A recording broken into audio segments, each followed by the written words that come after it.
Al-Muhaddith al-Nuri tells this story.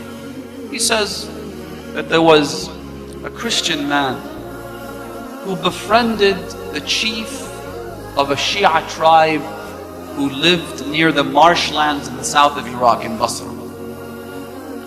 They became very close. There is some backstory which I don't want to get into, but they became very good friends.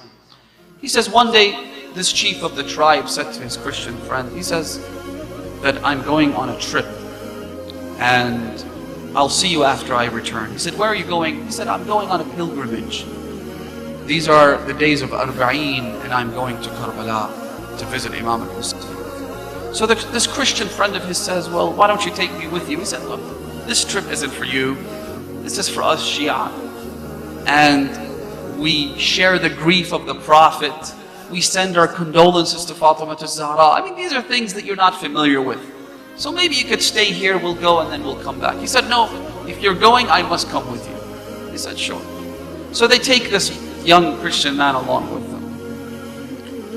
When they go to Karbala, they tell him, listen, you're a Christian, and there are some rules about who can enter the shrine of Imam Hussain. So perhaps you can stay outside of the shrine, look after our luggage, while we go and do the visitation and the ziyarah, and we'll come back for you. So the man stays there. When they come back out of the shrine of Imam Hussain, they see this man looking like he had just seen a ghost. And he was crying. He said, what's wrong with you? He said, listen, just tell me what I must do to go into that shrine and visit the one who was buried there. Just tell me what I'm supposed to do. They said, why? What happened? He said, when you were gone, I fell asleep. And in my dream, I saw this beautiful man. And I learned from other factors that it was Imam al-Hussain himself. He came with two others with him. One of them was called Abbas, and the other was called Ali al-Akbar.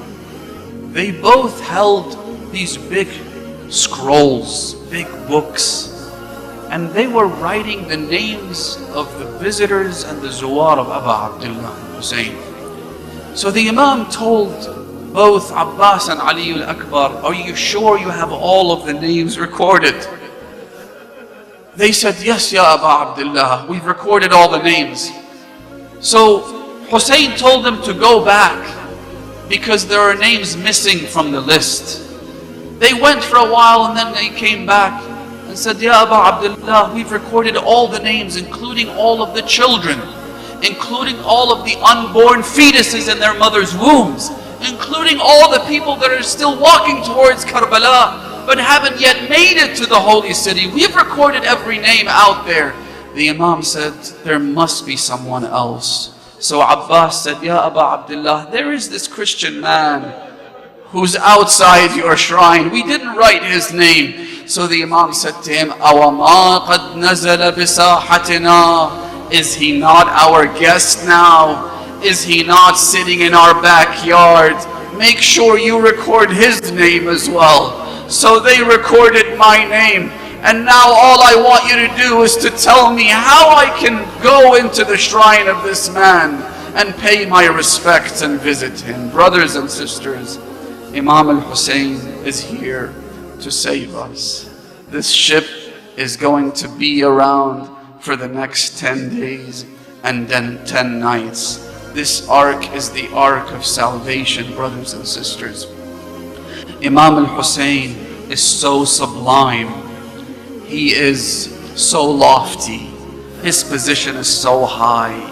So much so that 4 miles by 4 miles, with the center being the grave of Abu Abdullah al-Hussain.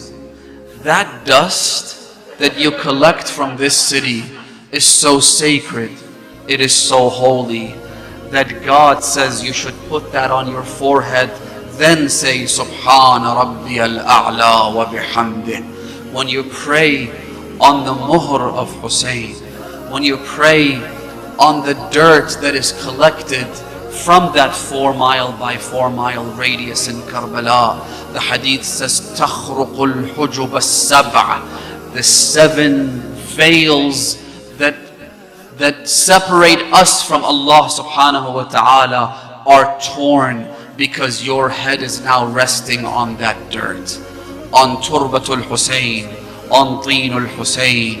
That is how lofty and sublime Aba Abdullah al-Hussain is.